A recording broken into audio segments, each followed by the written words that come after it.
नमस्ते. मी रमेश मुकाम.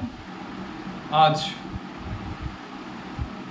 बाबासाहेब आंबेडकर के पोते प्रकाश आंबेडकर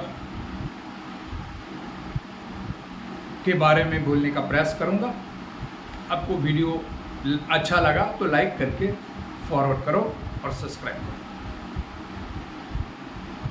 वंचित बहुजन आघाड़ी 2024 के महाराष्ट्र विधानसभा में 200 उम्मीदवार उन्होंने खड़े किए हैं और 200 उम्मीदवारों में से 32 मतदार संघ ऐसे हैं जहां शिवसेना शिंदे गट के खिलाफ शिवसेना उद्धव गट के उम्मीदवार खड़े हैं और वहां वंचित बहुजन आघाड़ी के भी उम्मीदवार खड़े हैं. तो इस 32 कॉन्स्टिट्यूंसी में यदि वंचित बहुजन आघाड़ी को दलित मुस्लिम माइनॉरिटी का मत इकट्ठा गिर जाए तो वहाँ की सीट निकालने के चांस है. इसीलिए प्रकाश जी आंबेडकर ने मुस्लिम समाज को आह्वान किया है कि शिवसेना उद्धव गट जिनके जो खासदार हैं उनको मुस्लिम लोगों ने वोटिंग किया, मतदान दिया, लेकिन वक्फ बोर्ड के नाम के प्रति जब संसद में विधेयक आया तो उन्होंने वॉकआउट किया और एक प्रकार से सरकार को मदद किया. उसी प्रकार शिवसेना शिंदे गट ये भारतीय जनता पार्टी के हिंदुत्व के नारे को प्रबल कर रहे हैं. इसीलिए मुस्लिम समाज ने सब इकट्ठा वोट वंचित बहुजन आघाड़ी को देने का उन्होंने आह्वान किया है और इसके बारे में मुस्लिम समाज ने गौर करना चाहिए. मुस्लिम समाज के मौलाओं ने या उनके विचारवंत लोगों ने ये निर्णय लेना चाहिए कि जब कठिन प्रसंग आता है तो वंचित आघाड़ी मुस्लिम समाज के पास खड़ा होता है. इसलिए वंचित आघाड़ी का एक ताकत बढ़ने के लिए, उसको रजिस्टर होने के लिए, तो अंबेडकर विचारधारा को जीवित रखने के लिए एक चुनी हुई मान्यता प्राप्त पक्ष होना आवश्यक है. वो वंचित बहुजन आघाड़ी के नाम से आगे आ रहा है. तो उसका यदि वोट आपका गिरे, कुछ सीटें भी चुन के आ सकती हैं और वंचित बहुजन आघाड़ी को भी मान्यता मिलती है.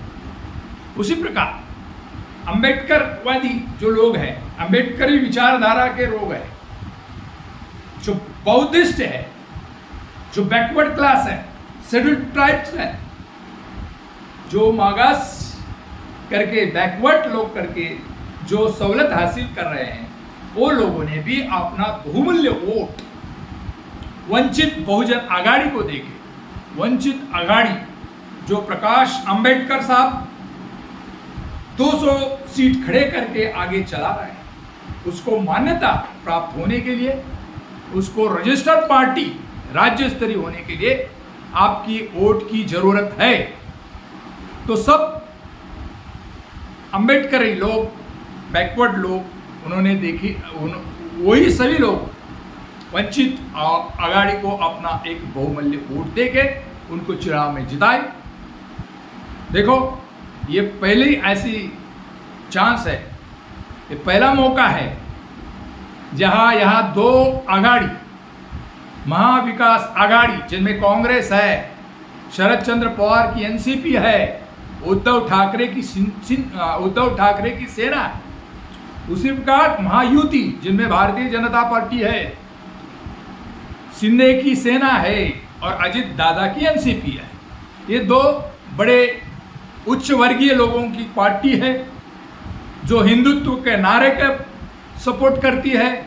जो एक कमेटी, मराठा कमेटी का जिसके ऊपर वर्चस्व है, उसको वोट देके आप उनको बड़ा करेंगी तो जो अंबेडकरी विचारधारा से आगे आने वाले भारत में जो दबे कुचले लोग हैं, किसान हैं, उनको अपना हक देने के लिए बाबा साहेब अम्बेडकर उनको अपेक्षित जो लोकतंत्र है आम जनता के लिए उनको लाभ लेने के लिए ये उनके वंचित के उम्मीदवार जीत के आना अनिवार्य है। इसीलिए वंचित आघाड़ी के प्रकाश अंबेडकर अपनी तबीयत का ख्याल न करके 200 जो वंचित आघाड़ी के सामान्य से सामान्य कार्यकर्ता को उन्होंने जो खड़ा किया है उनको अपना बहुमूल्य वोट देकर जिताने का कोशिश करो। यदि आप उनको जिताने का कोशिश करेंगे, उनके जो वंचित आघाड़ी को मान्यता मिलेगी राज्य स्तर पर, जो बहुजनवादी लोगों के विचारधारा को, बहुजन समाज को, गरीब तबके को, अल्पसंख्यक मुस्लिम माइनॉरिटी लोगों को उनका ताकत मिलेगा। इस चुनाव में प्रकाश अंबेडकर जी ने सभी लोगों को एक आह्वान किया है और ओबीसी को विशेष ध्यान रखना है। यदि ओबीसी को अपने जो आरक्षण बचाना है तो तन मन धन से वंचित आघाड़ी को मदद करना जरूरी है। और इस देश में जो भांडवलशाही लोकशाही चालू है उसको श देने के लिए, उसको विरोध करने के लिए अंबेडकरी विचारधारा के लोग चुन के आना आवश्यक है। इसीलिए सब लोगों ने एक इकट्ठा होके किसी भी प्रकार के आमिष को, पैसे को लालच में न आकर अंबेडकरी विचारधारा जीवित रखने के लिए, बड़े उद्देश्य के लिए अपना एक बहुमूल्य वोट देकर विजयी करो। और प्रकाश अंबेडकर जी ने जो आह्वान किया है उसको लोग किस प्रकार से रिएक्ट होते हैं, ये 2024 के जो विधानसभा की जो इलेक्शन है 20 तारीख को, उसमें आपने को मालूम पड़ेगा। इसके बारे में अपना क्या ख्याल है, आपकी क्या राय है, ये कमेंट्स करो। और मेरा वीडियो यदि आपको पसंद आया तो लाइक करके फॉरवर्ड करो। जय हिंद, जय महाराष्ट्र, जय भारत।